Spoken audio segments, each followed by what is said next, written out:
Kita ini dari Allah nikmat yang sangat besar. Nikmat iman, nikmat Islam. Kalau nikmat iman bisa dibeli, orang terkaya di dunia ini bisa beli kan? Mana bisa dibeli nikmat iman? Mana bisa dibeli nikmat Islam? Inilah kita sudah sayang oleh Allah Subhanahu wa taala. Marilah kita pertahankan diri kita ini sesuai dengan janji-janji yang sudah kita ucapkan setiap hari. Apa janji kita? Inna salati wa nusuki wa mahyaya wa mamati lillahi rabbil alamin. Sesungguhnya salatku dan nusukku, ibadah-ibadah yang lain, zakat, puasa, semua itu, dan hidupku dan matiku ini semuanya aku persembahkan untuk Allah Subhanahu wa ta'ala. Inilah yang kita pertahankan sekarang ini. Makanya kita sangat beruntung hidup di dunia, apapun status kita. Guru, jadilah guru yang mencari ridha Allah. Dosen yang mencari ridha Allah. Petani yang mencari ridha Allah. Pedagang yang mencari untung untuk ridha Allah. Biar kaya semua kita ini bagus. Biar umat Islam ini kaya bagus. Supaya banyak yang berzakat, supaya banyak yang bersedekah, supaya banyak yang berinfak, supaya gagah Islam ini. Itu dia.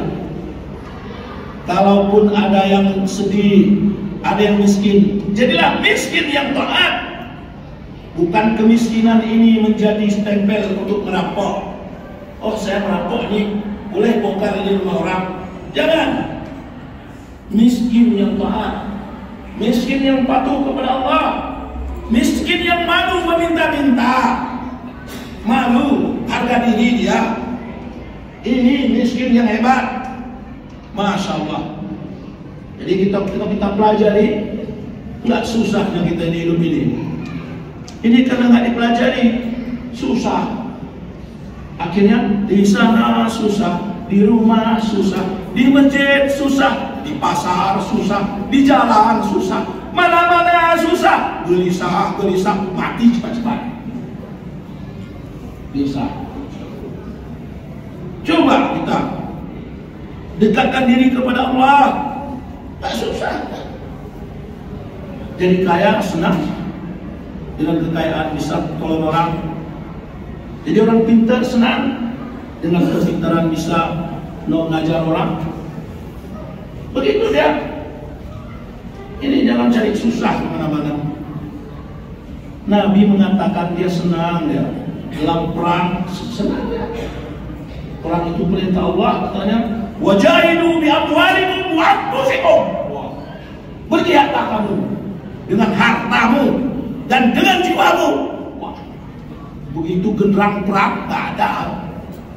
Wah, itu orang dulu kalau pergi perang, orang Aceh ini semangat semua. Allahu Akbar, Allahu Akbar, Allahu Akbar. Kalam suci menyentuh kalbu berjuang. Brak, brak, brak, brak, brak, brak. Orang Aceh ini semua dukul begitu. Lihat hikayat perang Sabi. Wah, ngeri. Orang Aceh dulu karena dia mempelajari itu. Orang Aceh sekarang di mana? Jawab sendiri.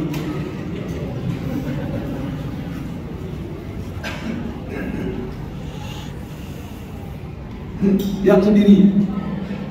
Inilah sekarang. Maka sekarang ini anak-anak kita ini sekarang jangan semua lepas kepada godaan-godaan berbahaya ini. Hari ini Bapak sekalian sedih kita, anak kita banyak yang digoda, di rumah kita digoda. Bukan di rumah, bukan di Jakarta, bukan di London, di Lokop. nah utang belantara sana. Di lokop, anak-anak 10 orang kumpul.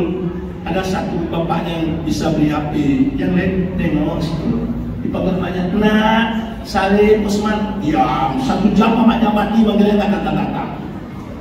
Nah, ini dah. Ini orang sudah berhasil mengalahkan kita. Jelas? Makanya saya di rumah saya itu cucu saya baru berumur 8 tahun, yang perempuan baru berumur 7 tahun, cucu saya perempuan.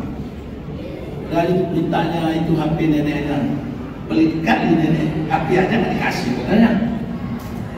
Kalau udah kita kasih selalu, dia nggak belajar lagi. Tengok situ, tengok dia situ. Jadi cuman si nenek ini bilang boleh kau lihat, tapi pakai detik ya, 4 menit. Lewat 4 menit, kalau enggak nenek rotan ya. Tengok, udah sampai, pulang aja lagi. Itu. Jadi begitu cara kita. Nggak dikasih pun, nanti dia lari ke rumah orang dia lari, kawan. Nenek, ada pergi sebentar ya. Padahal apa itu dia?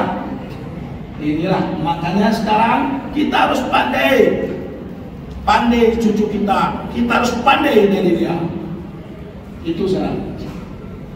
Jadi ini jangan anggap remeh ini bisa dicuri cucu-cucu kita nih. Anak-anak kita dicuri, diculik. Nggak gawat. Inilah Bapak sekalian, kita hidup sekarang di tengah-tengah masa ini.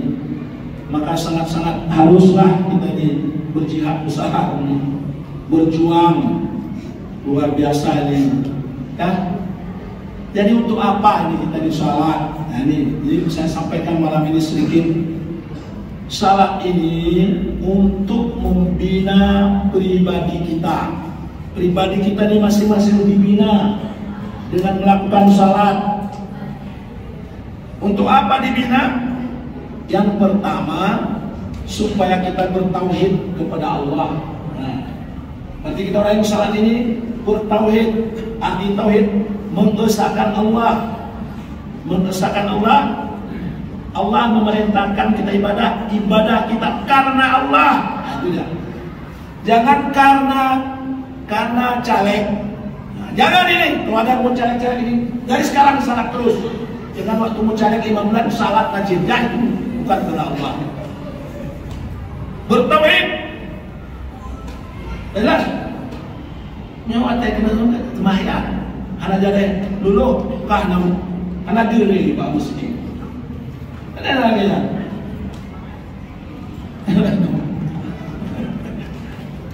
Ini ada yang mudah-mudahan yang caleg.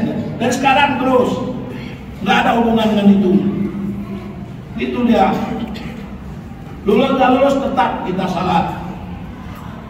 Jelas?